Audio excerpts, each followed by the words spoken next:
Aujourd'hui à Top Jeu, je vais vous parler de Santorini. C'est un jeu pour les 8 ans et plus. C'est un jeu de stratégie, un peu comme les échecs ou les dames, qui se joue de 2 à 4 joueurs, mais franchement, à 2 joueurs idéalement. Donc, je vais vous montrer comment on joue, puis je vous dis ce que j'en pense. C'est spécial, Santorini. Regardez ça. Le jeu Santorini vient avec une colline et un plateau que l'on doit assembler. Vient avec 2 personnages de chaque couleur que les joueurs vont placer sur le plateau aléatoirement, comme ils veulent ici. Vient avec des cartes dieux débutants, donc identifiées par le sigle rose dans le bas, et des cartes dieux avancées qui sont identifiées en bleu ici. Donc, on recommande d'abord de jouer sans les cartes pour se familiariser avec la méthode de jouer. Ce qu'il faut se rappeler, la seule règle qu'il faut se rappeler en fait, c'est que le joueur a le droit de bouger et de construire sur seulement les cases qui sont adjacentes à lui, donc les 8 cases autour de lui. À son tour, le joueur a 2 actions à faire, donc un mouvement et bâtir. Le joueur suivant, un mouvement et bâtir. Donc, il y a 4 pièces. Il y a la pièce de base, il y a le 2e étage, on a le 3e étage,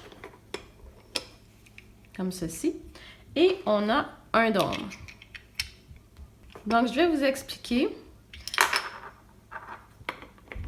les règles de déplacement.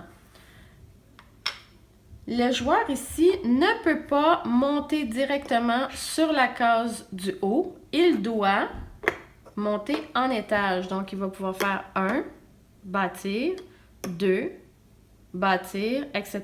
et monter. Il peut par contre descendre de 2 étages tout de suite. Donc, le but du jeu, c'est que le premier joueur qui va atteindre le 3e étage. Donc, une façon pour empêcher l'adversaire de gagner et d'arriver au 3e étage, c'est de faire un mouvement et de construire un dôme, ce qui va en ce moment-là bloquer la construction. Le joueur ne pourra pas monter dessus, il va falloir qu'il aille construire ailleurs. Il a le droit de bouger en diagonale, toujours en respectant la règle des cases adjacentes à lui. Donc, un mouvement et on construit. On doit évidemment construire en ordre. Donc, on pose le premier étage, le 2e étage, le 3e étage et on essaie d'arriver au 3e étage. Donc, ça, c'est la partie de base. Lorsqu'on a les cartes dieux, donc ce qu'on peut faire, c'est qu'on peut les brasser et en distribuer une à chaque joueur. Et à ce moment-là, le joueur va pouvoir utiliser sa carte à tout moment dans la partie. Dans ce cas-ci, Artémis permet de bouger de 2 cases et de construire par la suite. Donc, il y a plusieurs cartes comme ça qu'on garde tout au long de la partie.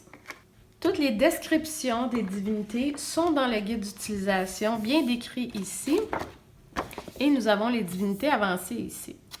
Donc, c'est bien indiqué, lors de votre construction, votre ouvrier peut construire un dôme à tous les niveaux, y compris sur le sol, autour de l'adversaire, lors de votre déplacement. Donc, ça dit à quel moment on peut utiliser la carte. Donc, Santorini, c'est spécial à cause du thème. En fait, le thème est gardé tout au long du jeu. Vraiment intéressant. On est en Grèce. Les cartes dieux sont magnifiques. Donc, les constructions sont superbes. Mais c'est vraiment un jeu de stratégie. Donc, le premier qui arrive à construire, à arriver jusqu'au 3e étage. Est-ce que c'est le fun? Oui, c'est le fun. Mais c'est aussi un jeu qui est plutôt lent dans la progression. C'est un jeu de stratégie, donc on réfléchit à notre mouvement, le suivant qu'on va faire, comment on va essayer de combattre l'adversaire. Donc, on a aimé ça. Est-ce qu'on jouerait tout le temps? Pas certain, mais c'est un jeu qui est très beau à regarder. Moi, j'aime toujours jouer à ces jeux-là. Il faut jouer avec des enfants qui ont plus de facilité ou plus d'intérêt vers les jeux de stratégie et les jeux à 2. Donc, mais très intéressant d'avoir ça. Ça change un peu des échecs ou des dames. Essayez-le!